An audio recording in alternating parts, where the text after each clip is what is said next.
Drama serial meme से मोहब्बत की स्टोरी हर एक एपिसोड के बाद मजीद इंटरेस्टिंग होती जा रही है और इसकी हर एपिसोड मजेदार होती है। मुकम्मल एपिसोड देखने का दिल भी करता है, एक सीन भी स्किप करने का दिल नहीं करता। अब यहाँ पर वही कुछ हुआ जो मैंने बताया हुआ था।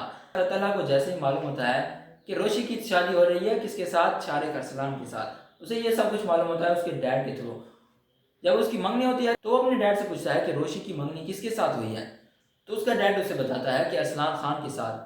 तो तलहा पूछता है कि अरसलान खान मतलब शारिक अरसलान। ये बात सुनने के बाद तलहा सोच में पड़ जाता है कि आखिर रोशी ऐसा क्यों कर रही है, वो अपनी लाइफ क्यों बर्बाद करना चाहती है, जबकि रोशी को ये मालूम है कि शारिक अरसलान कितना घटिया इंसान है। उसने रोशी के साथ ये सब कुछ किया, इतनी बदतमीजी की, हत्ता कि उसकी इज्जत तक लूटने की कोशिश की, लेकिन फिर भी रोशी उसके साथ शादी करने के लिए इतनी आसानी से तैयार कैसे हो गई।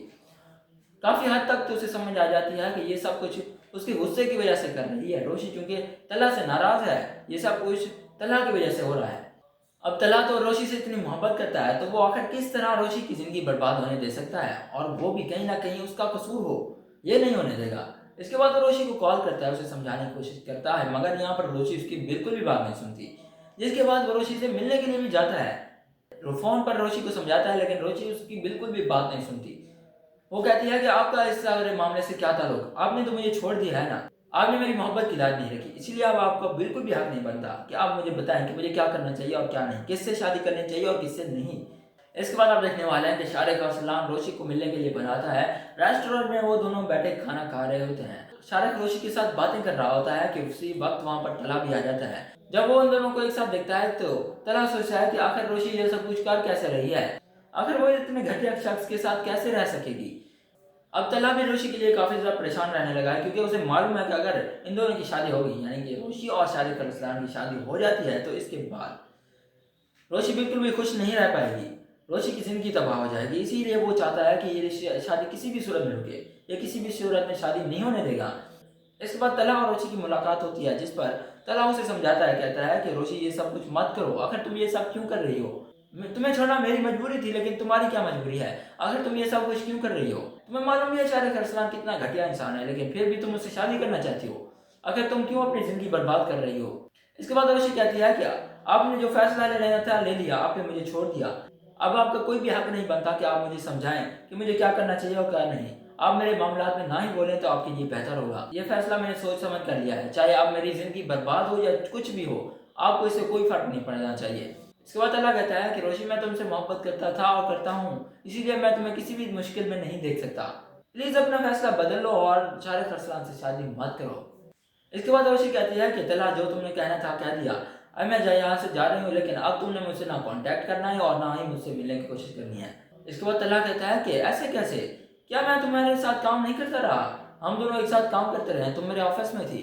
रोशी तो तला से ये कहकर चली जाती है कि अब वो उसे तंग बिल्कुल भी ना करे और उसे ना ही बात करने की कोशिश करे, लेकिन यहाँ पर तला बिल्कुल भी खामोश नहीं रहने वाला। वो रोशी को इस कुएं में नहीं कूदने देगा, वो रोशी की मदद करेगा, वो ये मालूम करने की कोशिश करेगा कि रोशी आखिर ये सब कुछ क्यों कर रही है, गुस्से में आकर कर रही है या फिर इसकी और कोई भी वजह है। इधर पास में रहकर तला शारिक की वजह अपना एक आदमी छोड़ दे जो कि उसे शारिक की हर खबर दे, लेकिन इस तरह सब कुछ करने के बाद भी तला को कुछ भी मालूम नहीं होगा कि ये सब कुछ क्यों कर रही है, रोशी आखिर क्यों शारिक से शादी करना चाहती है। इसी तरह मंगनी की तरह सारे फंक्शन हो जाते हैं, मेहंदी मायूं सारे फंक्शन होने के बाद आखिरकार बारात का दिन आता है। सारे मेहमान आ चुके होते हैं, लेकिन यहाँ पर बारात नहीं आती। सलमान ने अपने दोस्त आबिद अंकल और उसके बेटे तला को भी बुला रखा होता है शादी में, मोहित भी मौजूद होता है। काफी ज्यादा टाइम गुजरने के बाद भी शारिक बारात लेकर नहीं आता। रोशी की माँ और बाप दोनों ही इसके लिए काफी ज्यादा परेशान होते हैं कि शारिक अभी तक क्यों नहीं पहुंचा, बारात क्यों नहीं लेकर आया। इसके बाद रोशी की माँ शारिक की माँ को कॉल करती है, मगर उसका फोन नंबर बंद जा रहा होता है। शारिक ने उसे भी समझा दिया है कि अब इनकी कॉल नहीं उठानी। इसके बाद रोशी की माँ शारिक को कॉल करती है, लेकिन उसका भी फोन नंबर बंद जा रहा होता है।